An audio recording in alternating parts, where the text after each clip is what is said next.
ہر وقت میں جب بھی آپ بلائیں یہاں تشریف لائیں گے انشاءاللہ.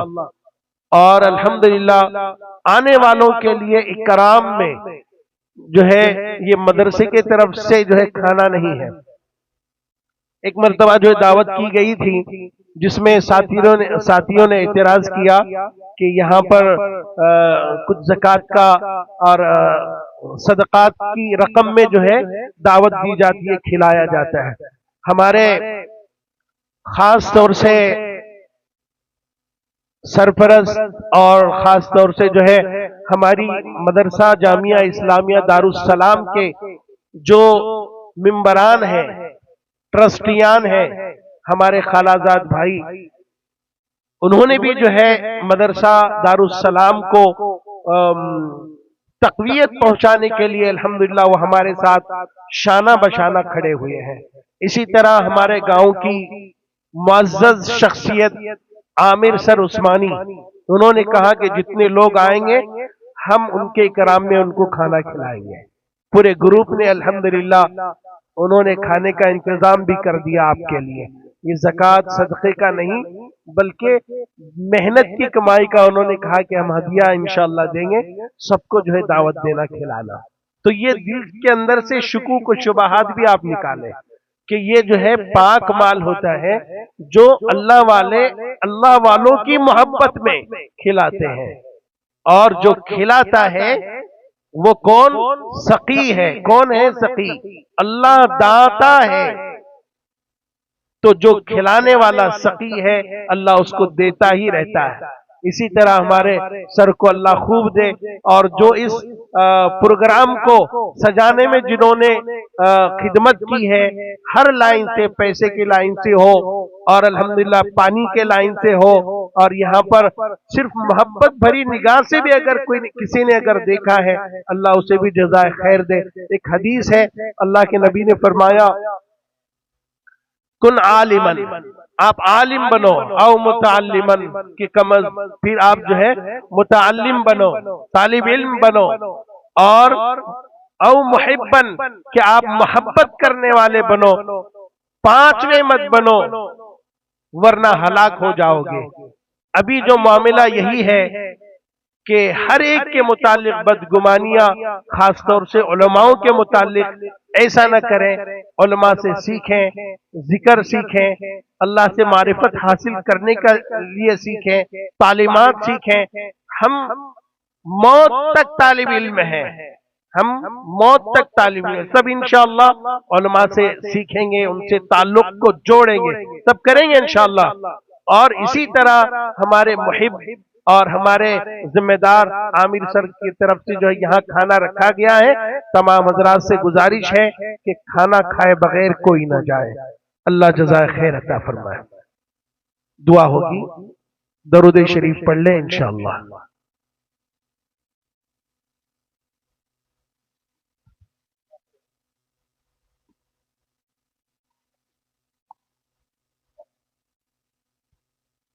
درود شریف پڑھ لیں. اللهم صل على سيدنا مولانا محمد النبي الأمي وعلى آله وبارك وسلم. يا ربي لك الحمد، يا ربي لك الحمد، يا ربي لك الحمد كما ينبغي لجلال وجهك وعظيم سلطانك. اللهم آتي نفسي تقواها وزكيها أنت خير من زكاها أنت وليها ومولاها.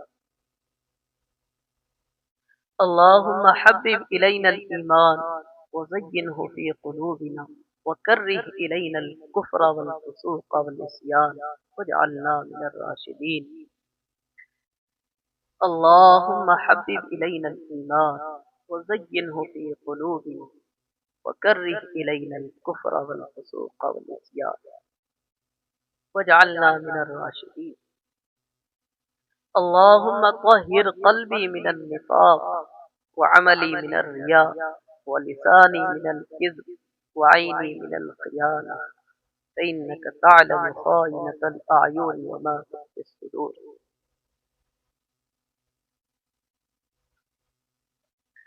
پیارے اللہ جی،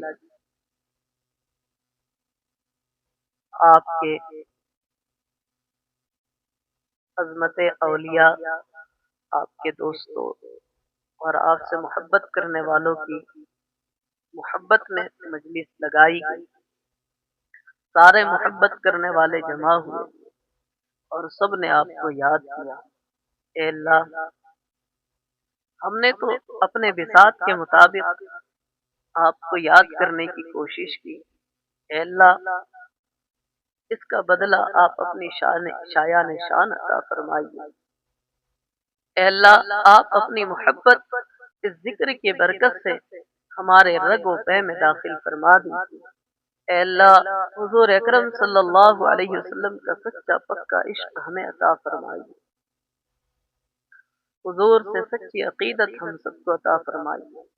اے اللہ، کامل محبت عطا فرمائیے۔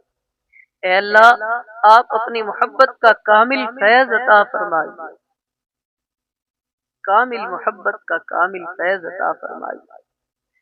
اے اللہ، آپ کے حبیب کی محبت کا کامل فیض عطا فرمائیے۔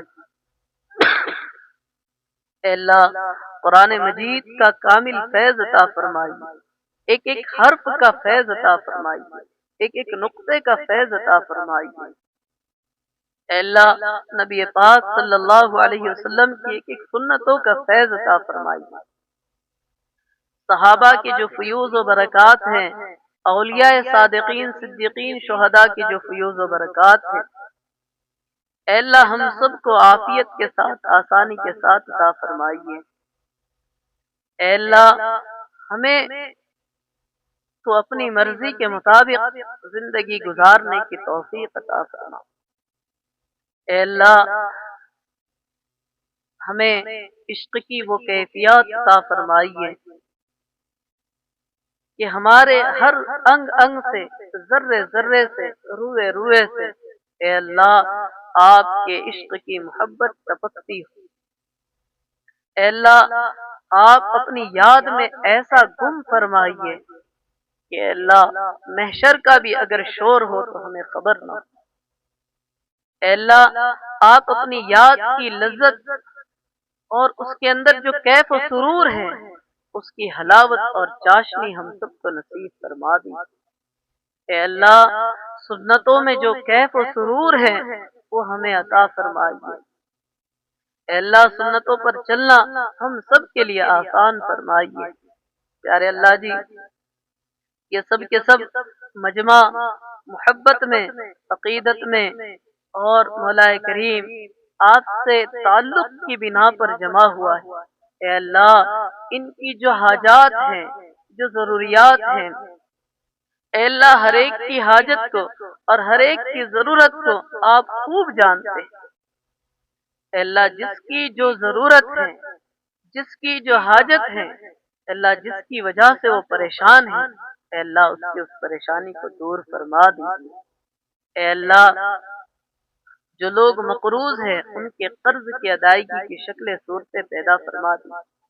جو لوگ بیمار ہیں انہیں صحت عطا فرمائیے، ان کے رشتہ دار میں بیمار ہیں انہیں صحت عطا فرمائیے۔ اے اللہ، ان کے اقربا میں بیمار ہیں انہیں صحت عطا فرمائیے۔ مجمع میں جو لوگ بیمار ہیں اللہ سب کو صحت کاملہ عطا فرمائیے۔ اے اللہ، جو لوگ کسی اور وجہ سے پریشان ہیں اے اللہ اس پریشانی کو اپنے فضل کرم سے دور فرما دیجیے۔ اے اللہ، بہت سارے لوگوں نے نیتیں لے کر آئی تھی کہ ہم دعا کریں گے یا دعا کے لیے کہیں گے، اے اللہ جو جس نیت کو لے کر آیا تھا اے اللہ آپ اپنے فضل کرم سے اسے وہ عطا فرما دیجیے۔ اے اللہ، ہم سب کا آپ سے تعلق جڑے ایسے فیصلے فرما دیجیے۔ آپ اپنی حقیقی محبت کی چاشنی اور حلاوت ہم سب کو نصیب فرما دیجیے۔ اے اللہ، اس مجمع کی برکت سے اے اللہ ہم سب کی مغفرت فرما دیجیے۔ اے اللہ، اس میں بچے بھی ہیں، بوڑھے بھی ہیں، جوان بھی ہیں، اے اللہ کوئی نہ کوئی تو آپ سے محبت کرنے والا، آپ سے عشق کرنے والا، آپ کی محبت کا دم بھرنے والا ضرور ہے۔ اے اللہ، اس کی بدولت ہم سب کے گناہوں کو معاف فرما دیجیے۔ اے اللہ، ہم سب کے بگڑی بننے کے فیصلے فرما دیجیے۔ اے اللہ، ہم سب کو اپنی دین کی خدمت کے لیے قبول فرما لیجیے۔ ہم سب سے مولا کریم آپ اپنی مولا کریم آپ ہمارے گریباں کو پکڑ کر ہم سے دین کی خدمت لے لیجیے۔ پیارے اللہ جی، ہم کرنا نہیں چاہتے، مولا ہم سے آپ وہ کام کروا لیجیے جس سے آپ راضی ہو جاتے ہیں۔ اے اللہ آپ اپنی رضا عطا فرما دیجیے۔ پیارے اللہ جی، جو لوگ غلط مقدمات میں پھنسے ہوئے ہیں ان کی رہائی کے فیصلے فرما دیجیے۔ جو لوگ مولا کریم جس پریشانی میں ہیں اس پریشانی سے نکلنا آسان فرما دیجیے۔ مدارس، مکاتب، خانقاہ، دعوت و تبلیغ اور دینی تمام شعبے جات کی، مراکز کی، مساجد کی مولا کریم آپ اپنے فضل کرم سے حفاظت فرمائیے۔ اے اللہ ہمارے ملک میں امن پیدا ہوئے ایسے فیصلے فرمائیے۔ مولا ہر شر سے ہم سب کی حفاظت فرمائیے۔ فتین کے فتنوں سے، شرین کی شرارت سے مولا کریم، اور جو اصل دشمن ہے جسے قرآن مجید نے کہا ہے دشمن، مولا وہ شیطان ہے، اس کے مکر و فریب سے مسلمانوں کی خصوصاً اور عموماً ساری انسانیت کی حفاظت فرمائیے۔ اے اللہ شیطان ہمیں طرح طرح کے مکر و فریب میں ڈال کر مولا کریم آپ کی محبت سے ہٹانا چاہتا ہے۔ اے اللہ اس کے مکر کو ناکام و نامراد فرمائیے، آپ اپنی محبت ہمیں عطا فرمائیے۔ ربنا آتنا فی الدنیا حسنہ وفی الآخرة حسنة وقنا عذاب النار وقنا عذاب القبر وقنا عذاب الحشر۔ اے اللہ یہاں جو بنیاد رکھی گئی ہے مسجد کی، خانقاہ کی اور مکتب اور مدرسے کی، اس میں جنہوں نے بھی تعاون کیا ہے اے اللہ ان کی خدمات کو مولا کریم دونوں جہاں میں شرف قبولیت عطا فرمائیے۔ مولا کریم ہمارے بھائی مولانا کو محبین، مخلصین اور مخیرین کی جماعت عطا فرمائیے۔ اے اللہ دین کا کام پھلے پھولے ایسی شکل صورتیں پیدا فرمائیے۔ اے اللہ ہم سب کو مولانا کا بازو بننے کا مولا کریم موقع اللہ نے دیا ہے، ان کا جس طرح سے بھی ہم تعاون کر سکتے ہیں کرنے میں ہمیں لگانے کے فیصلے فرمائیے۔ اے اللہ یہ جو شکلیں یہاں بن رہی ہیں مولا کریم یہ تا دیر قائم رہیں گی، اور جب تک اللہ اللہ کی صدائیں بلند ہوں گی اس میں ہمارا بھی حصہ رہے گا۔ پیارے اللہ جی ہم سب کو ایسے خوش گوار مواقع پر ایسے کام کو لے کر چلنے والے کی حمایت کر کے اس کے ساتھ دینے کی توفیق عطا فرمائیے۔ اور اسی طرح سے جتنے بھی دینی شعبے جات ہیں، مراکز ہیں، ہم جس شعبے میں جس کام کو کر سکتے ہیں اے اللہ اس کام میں لگ کر اس شعبے کے اندر بھرپور مدد کرنا ہم سے جو ہو سکتی ہے خدمت دین کی اپنے لیے اے اللہ وہ ہم سے لینے کی مولا کریم آپ فیصلے فرما دیجیے۔ لا الہ الا انت سبحانک انی کنت من الظالمین۔ جزا اللہ عنا محمدا ما هو آلہ صلی اللہ علیہ وسلم برحمتک یا